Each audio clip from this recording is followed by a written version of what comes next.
I'd always imagined my final move would be one filled with peace, purpose, and enough space to breathe. After 26 years serving in the Army through 3 deployments, dozens of temporary duty stations, and one particularly long winter stationed in Alaska, I thought I'd seen it all. But nothing could have prepared me for what lay ahead with a homeowners association. Not war, not politics, not even survival training. The property was a dream. A 3-acre ranch-style home tucked right along the outer boundary of a suburban HOA development. The house was technically part of the association, but its location offered more freedom than most. Behind the property ran a narrow stretch of service road that connected to an old utility access path, a path that, according to county maps and local fire codes, qualified as a legal emergency egress point. It wasn't much to look at: gravel, overgrown weeds, and a rusted-out city sign half swallowed by bushes. But it was there, and it mattered. See, I don't just believe in exits, I live by them. In the field, I learned the hard way that every door is a potential lifeline. I've walked out of bunkers under shell fire and crawled through collapsed barracks after blasts. You never block an exit. You never assume one door is enough. So when I closed on the house and saw that neglected little path marked as a fire lane on the deed, I made a mental note. I even spent my first weekend pressure washing the old gate and replacing the rusted padlock with a heavy-duty chain system I could access from both sides. It wasn't pretty, but it worked. At the time, the HOA president was a man named Russell, retired CPA. Quiet guy. At the new resident orientation, he told me that while the HOA had some issues with inconsistent aesthetics, things were generally calm. I asked him point blank if there were any disputes about the rear exit. He shrugged and said, "It's city property technically. Not our problem." That was good enough for me. The following months passed like a page out of a retired soldier's journal. I planted tomatoes. I reinforced the old shed into a workshop.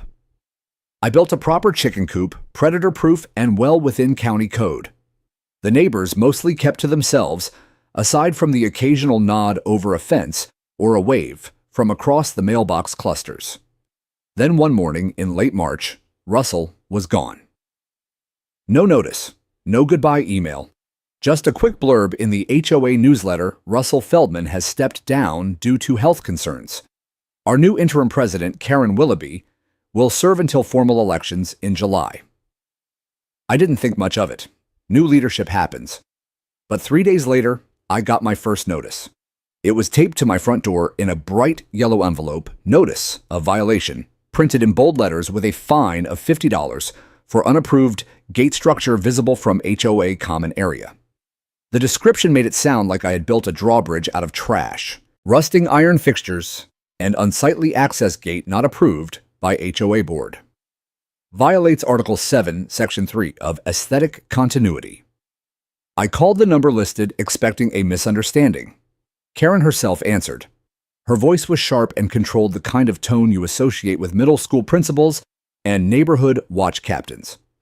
She asked for my lot number, then repeated the violation as if reading a script.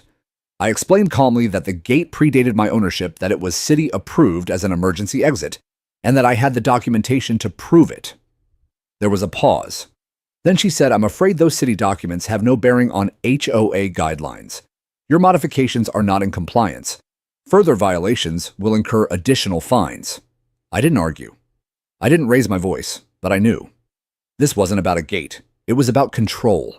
The following week, I received another notice, this time citing non-harmonious materials used in the rear section of the fence. 2 days after that, I saw Karen walking with another board member along the trail behind my property, pointing and writing on a clipboard. I asked one of the older neighbors, Ruth, what the deal was. She whispered like she was passing military intel. "She's got her eye on you. She hates that gate. Says it makes the whole trail look like a prison camp." I stared down the trail that led to my so-called prison gate, the one city fire code had specifically approved. I thought of the heat that rolled through these hills every July. I thought of how fast flame moves through drought-dried brush. I tightened the padlock and started documenting everything. Emails, photographs, dated videos of me unlocking the gate and pointing out the city signage. My instincts had kept me alive in a dozen countries. They were flaring now, not in panic, but in cold, quiet preparation. Karen thought she was managing a neighborhood. She didn't realize she'd just picked a fight with a man who knew how to plan for battle. The next HOA newsletter arrived like a warning shot disguised as friendly fire. It was printed on glossy paper headlined with spring beautification and compliance, initiative, and buried somewhere around paragraph 4 was a section that made my jaw tighten. All structures, gates, and visual elements, visible from public trails or HOA easements, must comply with updated aesthetic continuity guidelines. Special attention will be paid to rear fences, outbuildings, and non-uniform entry points. It wasn't subtle. It was a shot across the bow directed squarely at my rear exit gate. I didn't respond. Not yet. I kept doing what I'd been doing, documenting. I took fresh photos of the gate, the fire lane, the faded but legible city utility marker. I even emailed the city planning office again to request the original easement files just in case. 2 days later, I got a second violation. This one came with photos, grainy shots taken from behind my fence, zoomed in on the padlock and the hinge. It felt invasive, almost like someone had been lurking around back with a camera. The write-up cited deteriorating industrial hardware and non-HOA standard materials in view of pedestrian trail. The fine had jumped to $100. I filed a written appeal attaching the full municipal map and a scanned copy of the easement's original approval. I even included a short paragraph explaining that this gate, unsightly as it might seem to her, was in full compliance with local safety ordinances and, more importantly, had been there long before I bought the place. Karen's response came in less than 24 hours. It read, "Thank you for your concern. However, the HOA reserves the right to maintain uniform community appearance regardless of city grandfathering. Gate must be removed or aesthetically updated to comply. See attached paint color samples." She had actually sent me paint swatches. I laughed out loud. Not because it was funny, because it was absurd. This wasn't about aesthetics. This was about power. I had something she couldn't control, and it grated on her. That weekend, I saw her walking the trail again.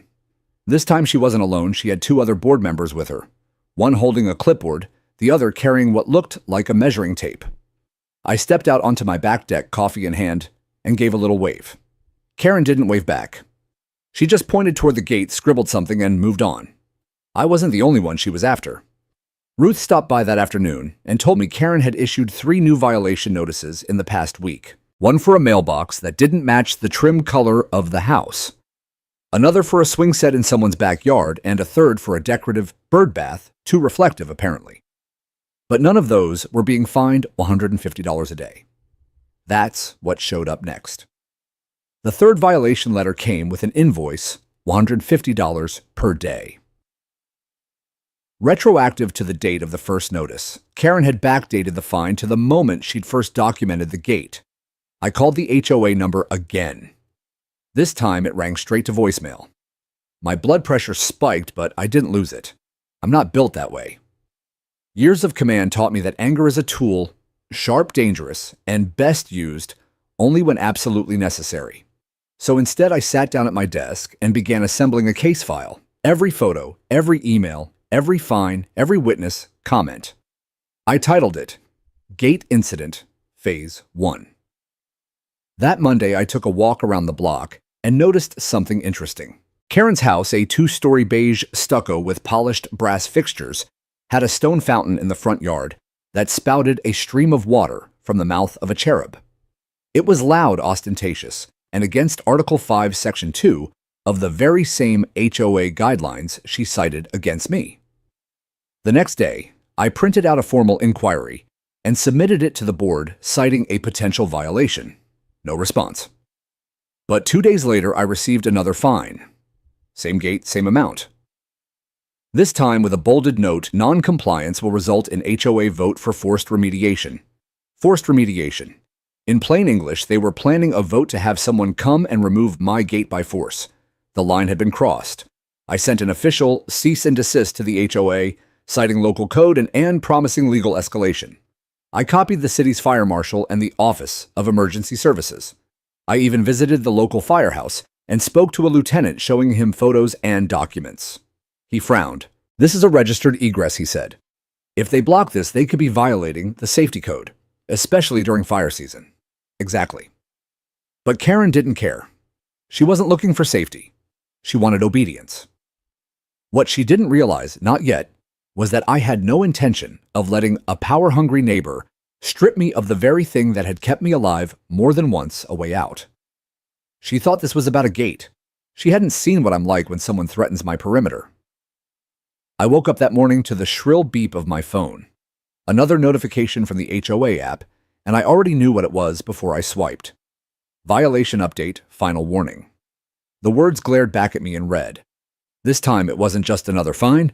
It was a formal announcement the HOA board had scheduled a vote to determine whether my non-compliant gate should be forcibly removed by contracted services. The notice gave a date, a time, and a location: Tuesdays at 7 p.m. in the HOA clubhouse, open to board members only. My coffee turned bitter in my mouth. They were going to hold a vote about removing a permitted emergency fire exit on private property with no public discussion, no due process, no review of my evidence, just Karen, her clipboard posse, and a stack of pre-typed ballots most likely. It was the kind of quiet tyranny that didn't look like tyranny at all. It looked like procedure. But I'd served in places where procedure was weaponized, where process replaced justice. I'd buried friends under flags because of it. I wasn't about to roll over now. I cleared my calendar and began preparing.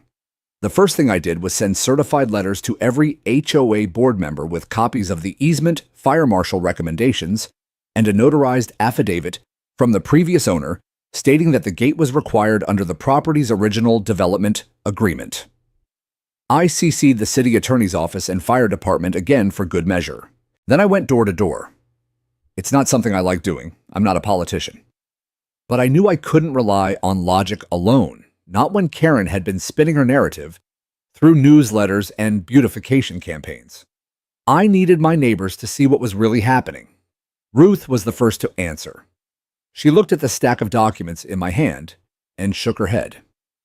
"They're railroading you," she said. "Karen's been telling people the gate is dangerous, that you're using it to sneak people in. Sneak people in." I showed her the fire lane approval stamp, the city's plat map, and the correspondence with the firehouse. She nodded grimly. "I'll come to the vote." By noon, I'd visited 12 houses. 8 neighbors said they'd been told by HOA bulletins that my gate compromised the community's integrity. 3 believed it. 5 were unsure. But 4, including Ruth, said they'd show up in support. That night, I prepared my statement. I didn't rant. I didn't threaten. I assembled a clean legal narrative, one rooted in municipal code and public safety precedent. I printed extra copies.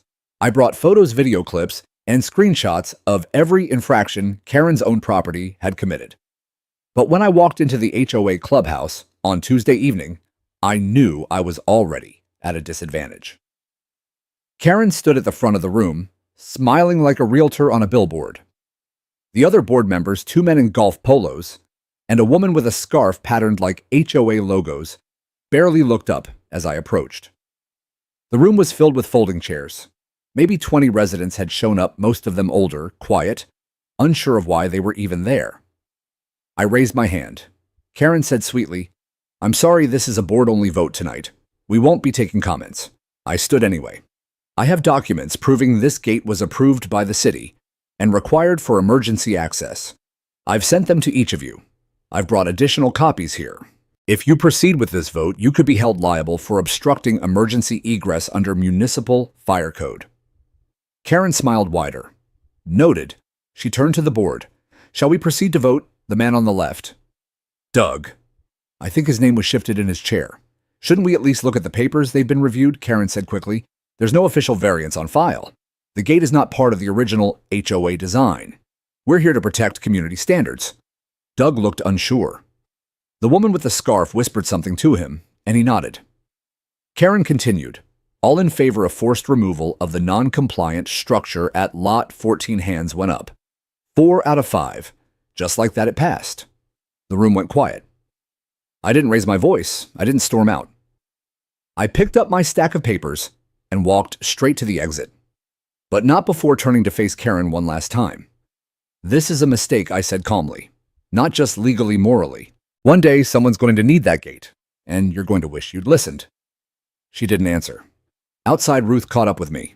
That was wrong, she said. We all saw it. I nodded. Then we need to be louder. By the end of the week, a crew had arrived, unmarked white van, work gloves, power tools. I stood on my porch and watched as they began dismantling the rear gate. I didn't stop them. I just filmed the whole thing. That night, I uploaded the footage to a private Dropbox, labeled it Exhibit A. The next phase had begun. Karen thought it was over. She had no idea I'd just pulled my first pin. I had only been gone for 3 days, just a short trip to Denver to visit my sister, help her settle some things after surgery, and get a break from the boiling pressure that Karen and her HOA disciples had been building like a slow-cooked storm. I remember driving out of the neighborhood that Friday, glancing once at the fire gate, still intact, and thinking, at least they haven't touched it yet. I was wrong. When I returned Sunday night, the first thing I noticed was the faint glint of metal under the glow of my motion light. A fence, not just any fence. This was a freshly welded 6-foot-tall iron structure with vertical bars, a security crosslock, and 2 concrete set pillars anchoring it directly into the earth. It sliced across my entire back property line, obliterating my fire gate and sealing off the escape route entirely. I pulled my truck to a slow stop. The keys hung frozen in the ignition. I stepped out, boots crunching on gravel, and walked toward it, heart pounding. A laminated notice flapped in the wind, zip-tied to the metal bars. HOA letterhead. Same bold font they always used. Same smug signature, Karen Ellsworth, HOA President. As approved in HOA Vote number 2024-117, a compliance contractor has sealed the unauthorized gate in accordance with Covenant Code 14A. This is a permanent fixture. Any attempt to remove or alter this barrier will result in legal action and daily fines. I didn't remember the air being this still. It was the kind of silence I'd heard before in combat zones the moment before something explodes, because this wasn't just a fence, this was a declaration. I walked the perimeter with a flashlight. They'd driven steel rebar down through the drainage ditch. My entire rear property line, which, by the way, had an approved easement from the city and a right-of-way agreement, was now boxed in like a cage. The emergency lane that ran behind the neighborhood, built precisely for fire risk mitigation, was now blocked by welded metal. That night, I barely slept. At 4:12 a.m., I began drafting emails. First to the fire marshal, then to the county zoning office. I attached the video footage I'd taken of the crew the week prior, noted the lack of permits, and included screenshots of the HOA minutes showing that no city variance had been granted for obstructing emergency access. By noon, I had responses. The fire department confirmed they'd not been notified of any structural changes along the fire lane. The city zoning officer said there was no application on record for barrier installation. One brave soul in the code enforcement office even flagged the issue for public safety review. But that didn't stop the daily fines. They started arriving on my doorstep 2 days later, $150 a day, same as before. Only now they came with legal citations stapled to them. Non-compliance with community board decision. Karen even had the audacity to include photos from my own backyard, taken from behind shrubbery showing the gate prior to removal. She had built her case in the shadows. I filed an emergency injunction with the municipal court. That bought me 72 hours of legal breathing room. But the HOA responded by filing a counter-nuisance claim, accusing me of provoking hostility, spreading disinformation, and absurdly creating visual disorder within the community. The absurdity would have been funny if it weren't so dangerous, because behind all the bureaucracy and HOA doublespeak, I couldn't shake one sickening truth. If a fire started now, no one on our side of the block had an escape route. The front roads curved downhill and had already proven bottleneck prone. If a blaze swept through from the canyons, that back gate was our only real option. But now it was gone. Sealed. Buried under HOA arrogance and a few $1,000s in steel. I began taking photos every morning. Wide shots, close-ups, timestamps. I recorded conversations with neighbors who expressed concern. Ruth signed a written statement. 2 more families agreed to join a group petition I was forming. I sent copies to a lawyer friend who owed me a favor from our service days. Still, the HOA persisted. Karen doubled down with smug newsletters. We thank the community for supporting improvements that beautify and standardize our beloved neighborhood. We understand change can be difficult for some, but together we ensure a cohesive, compliant, and secure environment. Cohesive, compliant, secure. I wanted to laugh, but I didn't. Because I knew something Karen didn't. Nature doesn't care about fences. And summer was coming. Our valley hadn't seen serious rain in 4 months. The hills were dry, winds were strong. Fire warnings came weekly now. And one of these nights, just like I'd seen overseas, a single spark would undo all their power plays, all their paperwork, all their polished newsletters. And when that day came, they'd remember the man they ignored. And the gate they destroyed. I spent the next few days making phone calls like it was my second job. I didn't want to go to war with the HOA, I really didn't. But every time I looked at that barricaded escape route, I felt something gnawing at me. Not just the personal insult of it, not just the violation of common sense, but a deeper, more primal fear.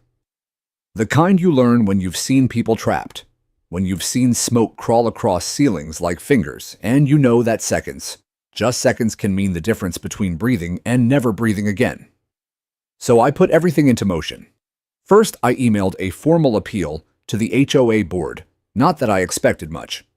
I attached annotated photos, city zoning maps, and a scanned copy of the original fire escape variants that had come with the property title. I outlined how the fence violated municipal code and endangered lives. I didn't get a response. Next, I called the local fire department again. Not the main line this time. I called someone I knew, Captain Morales. We'd served together overseas for a brief stint. He'd once pulled me out of a burning Jeep in Kandahar, so I figured he'd take my call. He did. After I explained the situation, he was quiet for a few seconds. Then he said, "Send me everything, every picture, every measurement. I'll have one of our inspectors out by Friday." That gave me hope. By the end of the week, Fire Inspector Daniels came by with a clipboard and a calm demeanor. I watched from my porch as he measured the fence, took photos, and nodded to himself. We chatted briefly. He asked about wind patterns, the access road, and the structure of nearby properties. "This fire road's part of your community emergency plan," he said.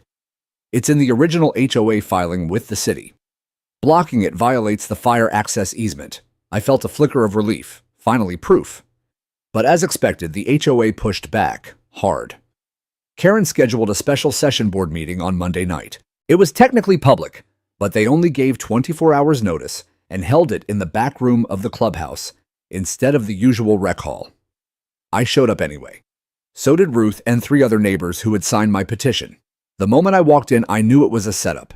Karen sat at the head of the long oak table, flanked by her usual lieutenants, Jeff, with the sunglasses indoors, and Mary with her endless scribbling on legal pads. A whiteboard stood behind them, already pre-filled with phrases like community aesthetic, standards, resident non-cooperation, gate violations, visual nuisance. I waited for my chance to speak, but they barely let me finish 2 sentences before cutting me off. "Mr. Lancer, we appreciate your passion," Karen said, smiling like a substitute teacher who secretly hates children. "But we voted unanimously. The gate is not consistent with the community's appearance goals." "This isn't about appearance," I said, holding up a copy of the fire code. "It's about escape routes. It's about survival." Karen's smile tightened. "We consulted our legal counsel. The fence installation is within our jurisdiction, and your continued agitation is bordering on harassment."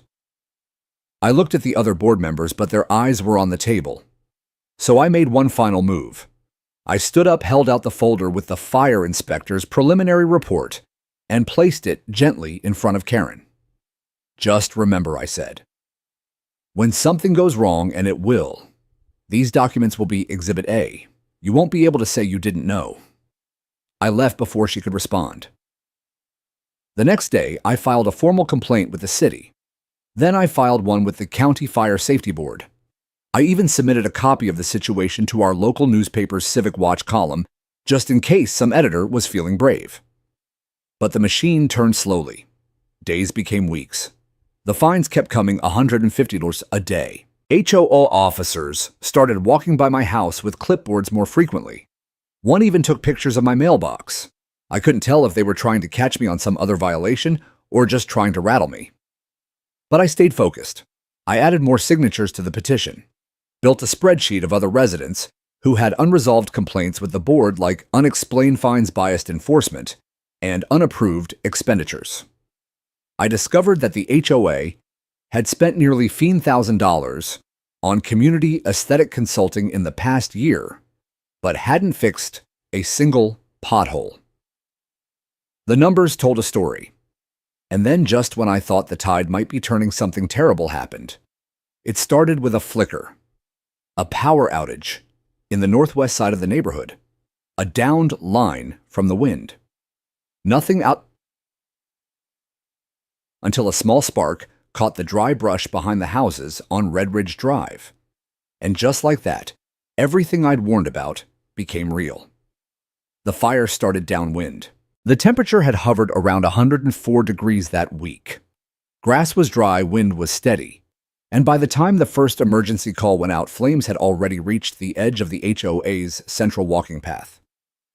I stood on my porch and saw the smoke. Thick, black, unnatural. Then came the panic. Screaming, barking dogs, sirens somewhere in the distance. And behind my house, the fence. The same metal barrier that had stood smug and silent for weeks, now blocking the one path that could save the people behind it, including Karen. The moment I saw that dark plume of smoke rising over the ridge, I felt a cold drop in my stomach that had nothing to do with fear. It was instinct. That old trained instinct from years ago. Fires don't ask for permission. They don't knock politely. They consume. I threw on my boots and grabbed my fire emergency kit from the hall closet. My hands moved quickly, almost mechanically. I had packed it months ago when I first moved in, just in case. Water jugs, gloves, masks, a pry bar, and a handheld radio set to the county emergency frequency. By the time I stepped outside, the sky had gone from sunny yellow to a smoky gray.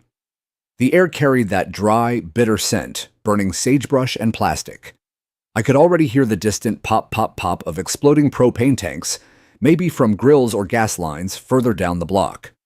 Dogs barked frantically in the distance, and someone's car alarm wailed like a lost child. I raced to the back of my property and looked past the fence. What had once been an open fire road was now a corridor of disaster. The brush on the other side had ignited. Small flames danced between patches of dry grass and juniper.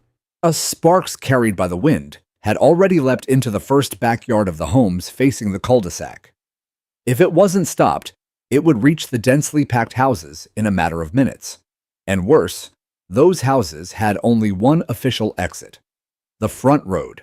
But I had just heard on the emergency channel that the power pole at the entrance of our subdivision had snapped and fallen. It blocked the only drivable way out. The dispatcher's voice on the radio had been strained. "We're dispatching crews, but traffic control at the entrance is jammed. Advise residents to shelter in place if safe." That wasn't going to cut it, especially not for the house at the end of the cul-de-sac, Karen's house. Her voice just moments later burst through the chaos.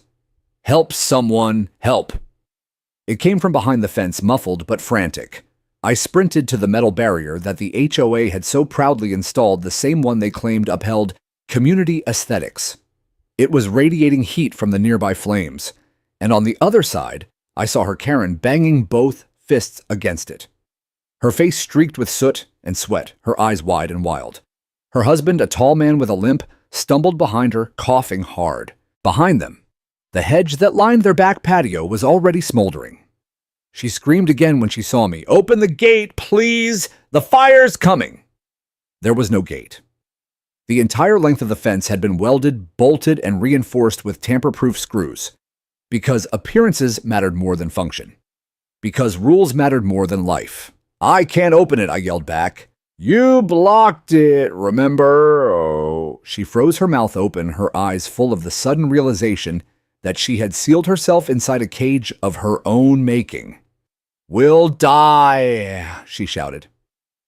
I didn't answer. Instead, I ran to my shed, grabbed the bolt cutter, snapped them in half against the steel, too thick. Then the sledgehammer barely a dent. I grabbed my fire axe, the one I kept from my army days, and sprinted back. Each breath burned. Ash now drifted down like black snow. The flames were climbing higher, swallowing a pine tree 50 feet away. I raised the axe and brought it down on the metal frame. "Clang again, clang, move back!" I shouted to Karen and her husband. She obeyed, her fear finally eclipsing her pride. Clang. The welds began to crack. The fourth swing bent the frame just enough for me to wedge the axe handle in and pry. I grunted, strained until something snapped, and a section of the fence peeled open like a can lid. "Go!" Karen didn't hesitate. She grabbed her husband's arm, and together they stumbled through the opening. She looked back once, just once, with a face full of something I couldn't read. Not gratitude, not remorse, just raw, stunned disbelief. As if she couldn't fathom how things had escalated to this moment, that the fire was real, that the escape was blocked, and that the man she'd tried to silence was the one saving her life. They weren't the only ones. Behind them, a mother holding a baby emerged, eyes wide. Then two teenage boys on bikes. One of them yelled, "Mr. Lancer, the Connors are trapped inside." I didn't have time to think. I yelled into my radio, relaying coordinates, then dashed down the improvised path into the smoke. What followed was a blur dragging garden hoses across roofs, helping a dog jump a fence, pouring water over burning shingles. But through it all, I kept hearing the metallic screech of the fence giving way behind me. One after another, neighbors pushed through the breach I had made. That fence had almost killed us all. And now it was nothing more than twisted scrap. When the fire department finally arrived, red trucks screaming, lights flashing, I waved them down from the ridge. A captain I didn't know shouted, "Is that the easement access?" Why the hell was it blocked? I just pointed at the twisted iron and said, "Ask the HOA."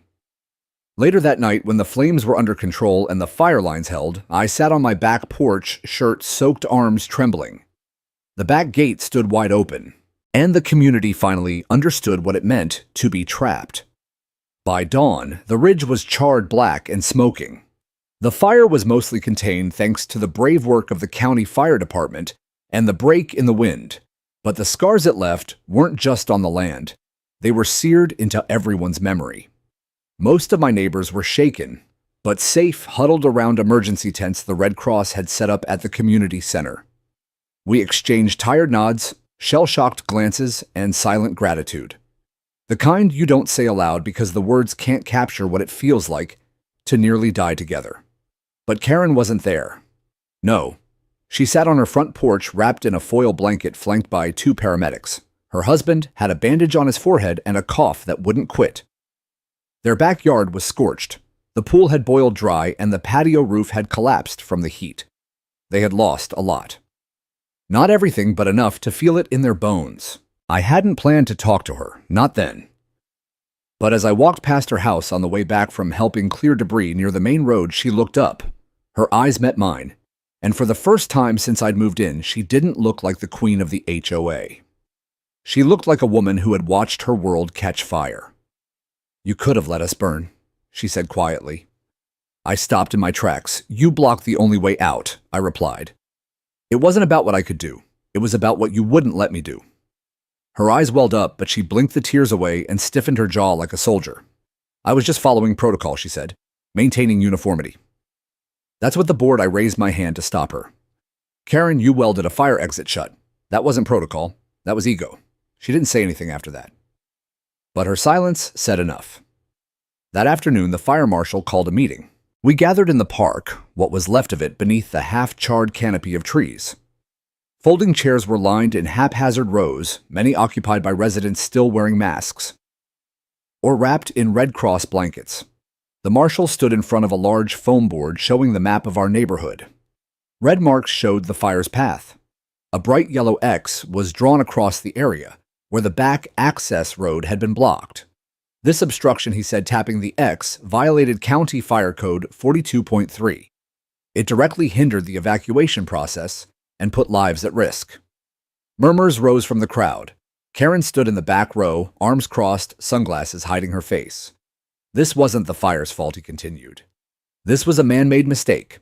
Someone prioritized aesthetics over access. That someone may have to answer for it. Someone in the crowd whispered, "It was the HOA." Another added, "Karen pushed that fence through. The marshal didn't name names. He didn't have to." Then, in a moment, I'll never forget, the marshal turned toward me. "But I also want to acknowledge Mr. Lancer," he said, his voice firm, "who, despite being fined, harassed, and ignored, took it upon himself to break through the obstruction and assist multiple households in evacuating.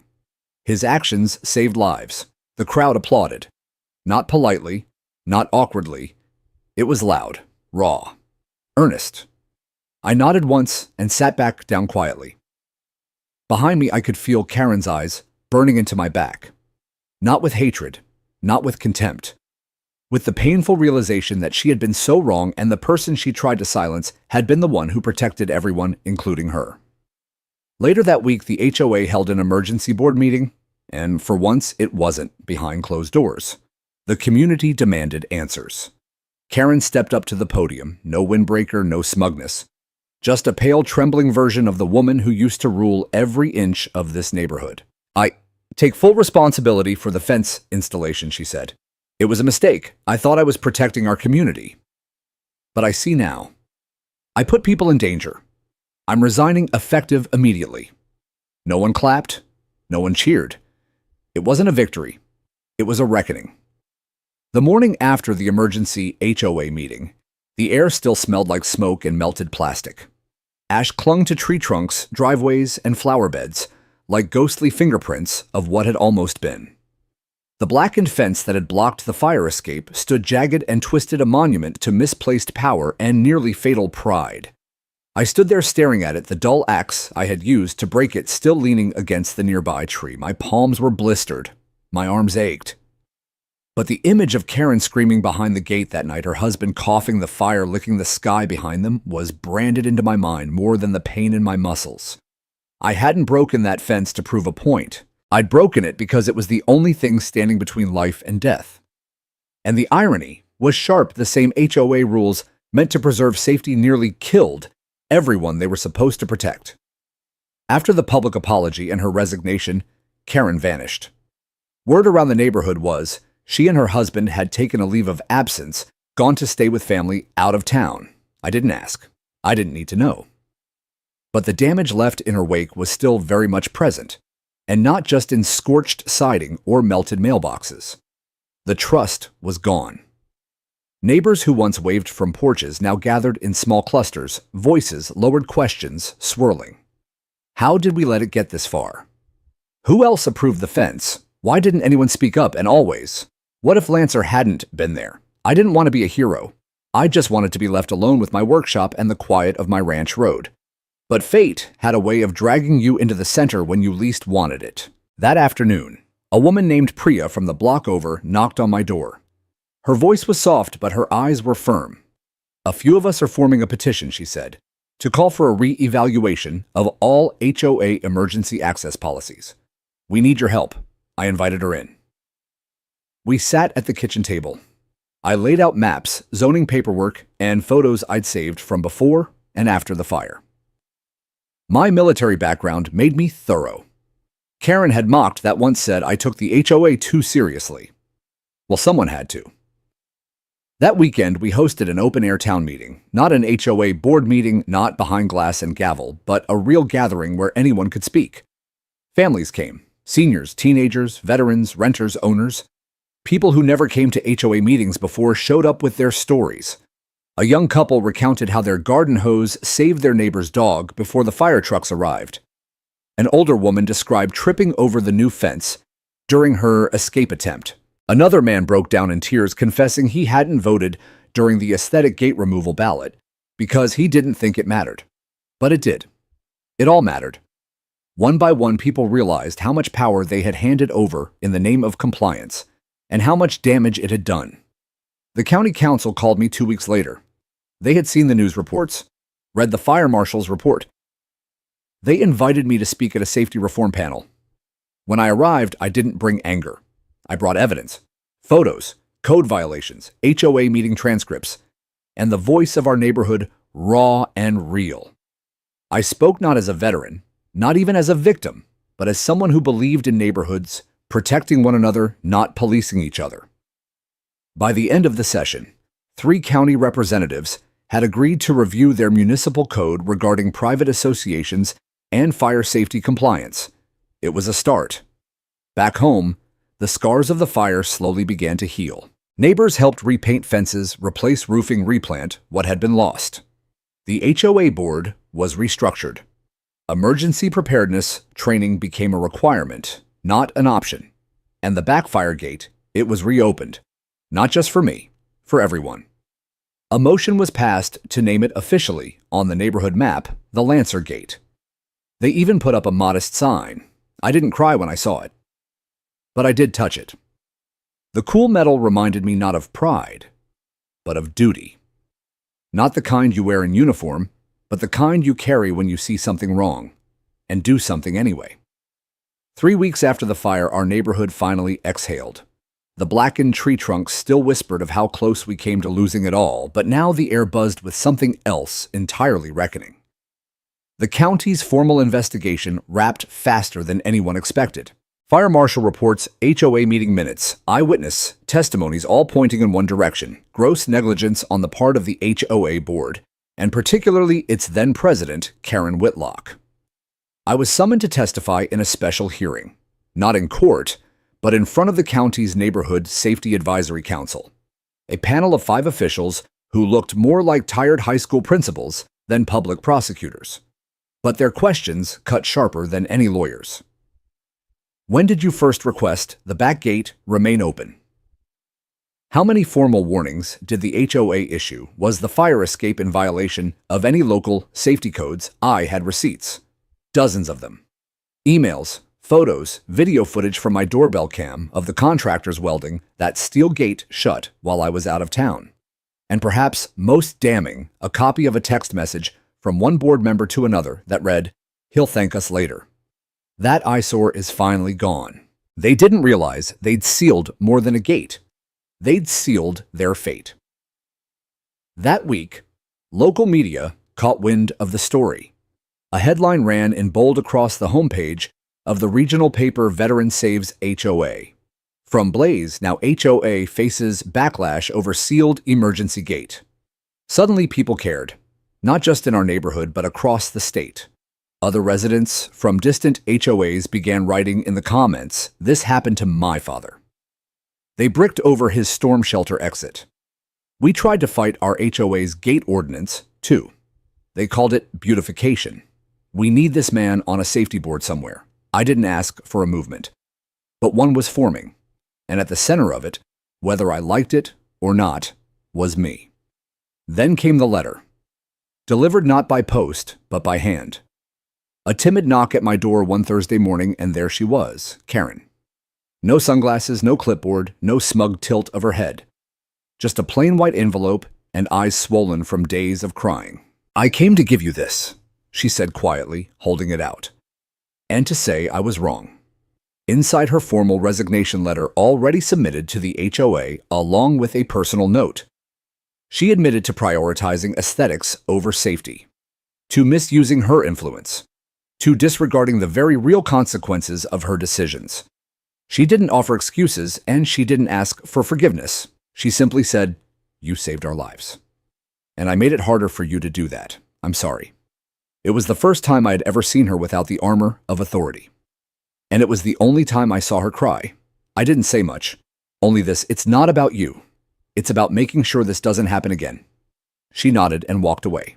She hasn't returned since. The HOA board held a special session the next week.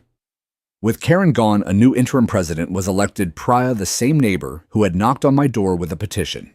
The board voted unanimously to revise the architectural code's safety bylaws and emergency response provisions.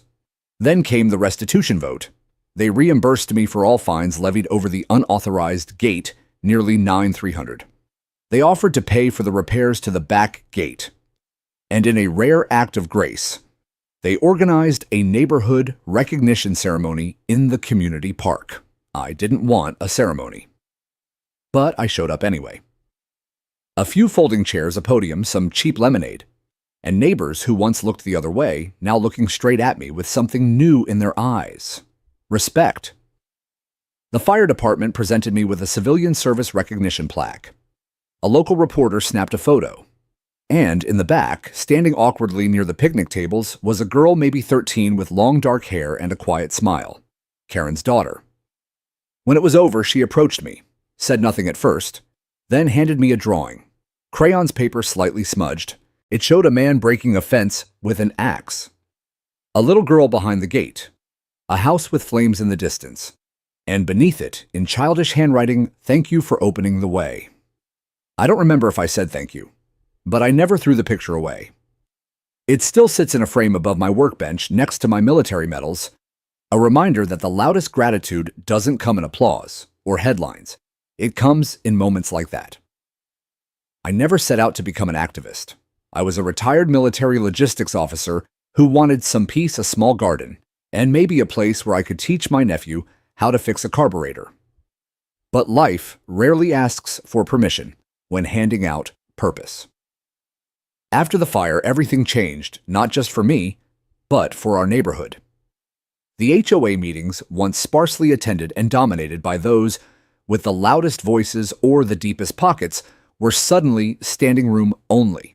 People who had never spoken up before, the elderly man, 2 doors down, the single mom on the corner, even teenagers started showing up, taking notes, raising hands. The culture of silence cracked open like an old fence. It started small. A motion to install emergency access signs throughout the neighborhood. Then a proposal for a third-party safety audit. Eventually, a push to rewrite the HOA charter itself to prioritize safety transparency, and most importantly, resident consent over aesthetic mandates.